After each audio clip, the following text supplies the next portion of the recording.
Selamat siang, nama saya Dita Septiani, NPM 2017-21500-372, kelas R7E. Kali ini saya akan menjelaskan tentang wacana. Apa itu wacana? Secara etimologis, istilah wacana berasal dari bahasa Latin, yaitu diskursus, yang artinya lari kian kemari. Kata diskursus terbentuk dari dua kata, yaitu dis yang berarti dari arah yang berbeda, sedangkan coureur yang berarti lari. Istilah itu merupakan bentuk terjemahan dari bahasa Inggris discourses. Jadi diskursus berarti lari dari arah yang berbeda atau lari bolak-balik. Dalam Kamus Webster 1983-522, wacana berarti 1. Komunikasi kata-kata, ekspresi gagasan, risalah tulisan, ceramah, dan lain-lain. Diskursus juga berkaitan dengan kata, frasa, kalimat, ungkapan, penghubung intrakalimat dan ekstrakalimat.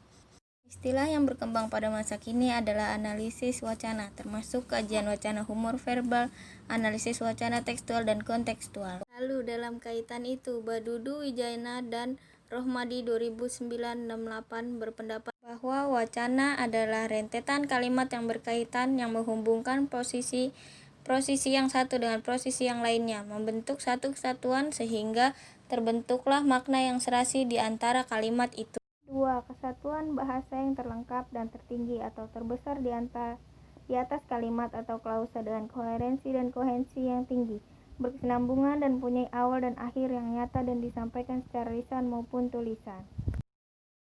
Sementara itu, Tarigan Arifin DKK 2012-25 berpendapat bahwa wacana adalah satuan bahasa yang paling lengkap, lebih tinggi dari klausa atau kalimat, memiliki kohensi dan koherensi yang baik, mempunyai awal dan akhir yang jelas, berkesinambungan, dapat disampaikan secara lisan maupun tulisan.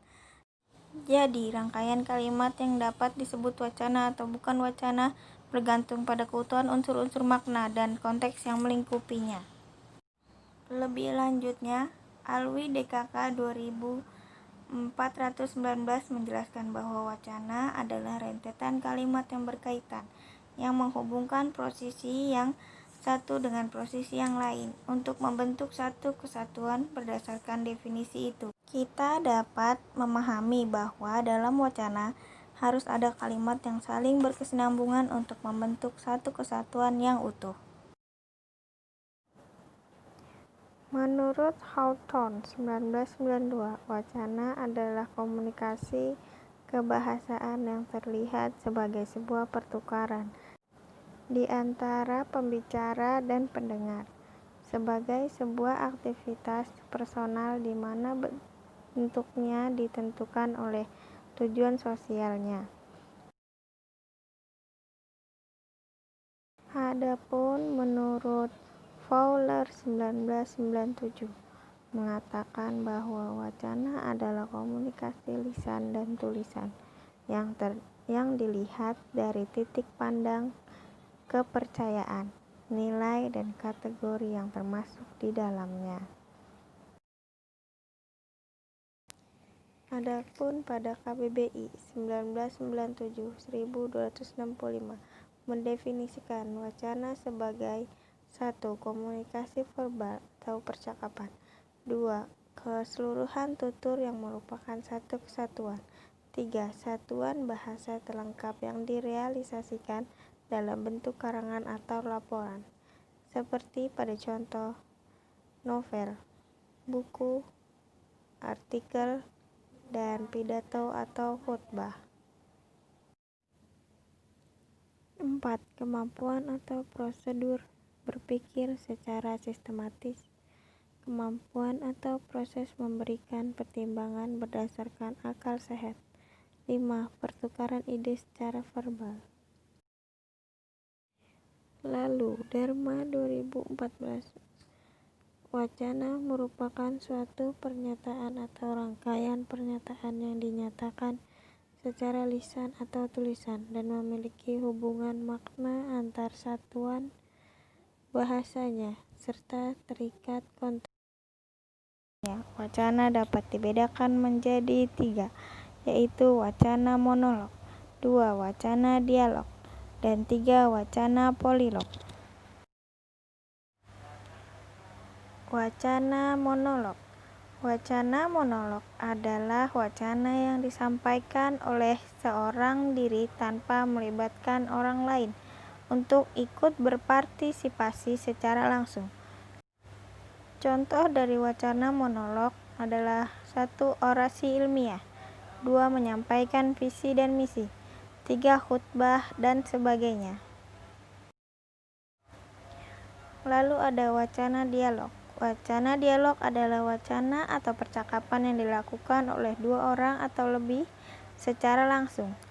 Contoh dari wacana dialog adalah diskusi, seminar, musyawarah, dan kampanye dialogis. Dan yang terakhir ada wacana polilog.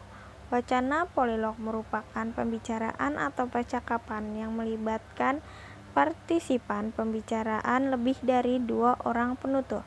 Contoh dari wacana polilog adalah peristiwa musyawarah, diskusi atau debat, dan teks drama. Adapun fungsi wacana. Fungsi wacana seringkali identik dengan fungsi bahasa. Dikatakan demikian karena wacana merupakan rekaman kebahasaan yang utuh tentang peristiwa komunikasi.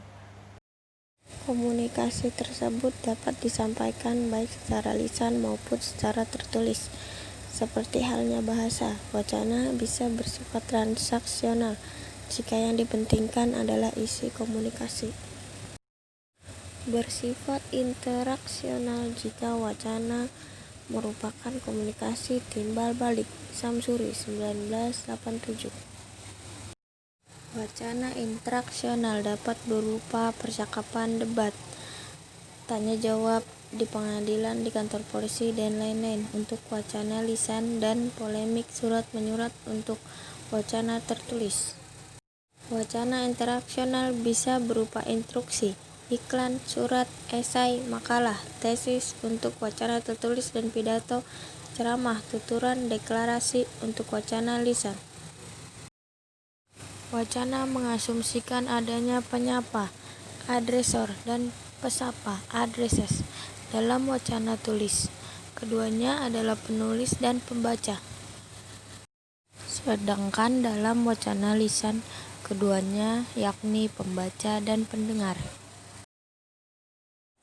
Halidai dalam Sudaryanto 1990 menyatakan bahwa sebuah wacana dapat menyampaikan fungsi atau makna antara lain ideasional, interpersonal, dan tekstual. Fungsi ideasional merupakan fungsi penggagas. Fungsi ini merepresentasikan pengalaman penutur tentang dunia nyata. Fungsi interpersonal merupakan peranan bahasa untuk membangun dan memelihara hubungan sosial.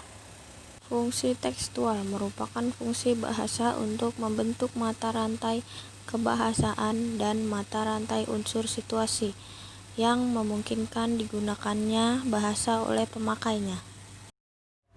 Kesimpulan, istilah wacana berasal dari kata Sanskerta yang bermakna ucapan atau tuturan. Kata wacana adalah salah satu kata yang banyak disebut seperti halnya demokrasi, hak asasi manusia, dan lingkungan hidup. Adapun yang mengartikan wacana sebagai unit bahasa yang lebih besar dari kalimat.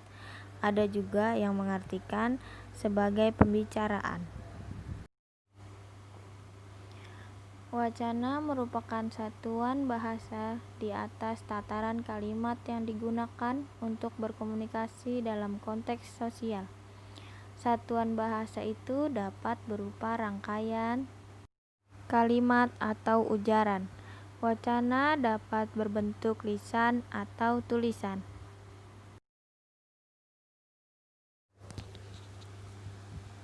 Daftar pustaka.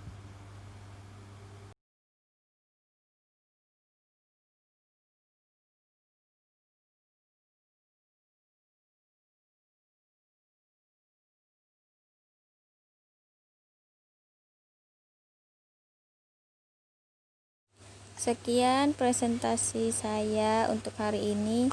Mohon maaf apabila ada salah kata atau kata yang susah untuk dimengerti. Terima kasih kepada dosen pengampu mata kuliah pragmatik, Bapak Irwan Syagian, MPD. Terima kasih juga kepada teman-teman semua. Dan demikianlah presentasi dari saya hari ini. Selamat siang.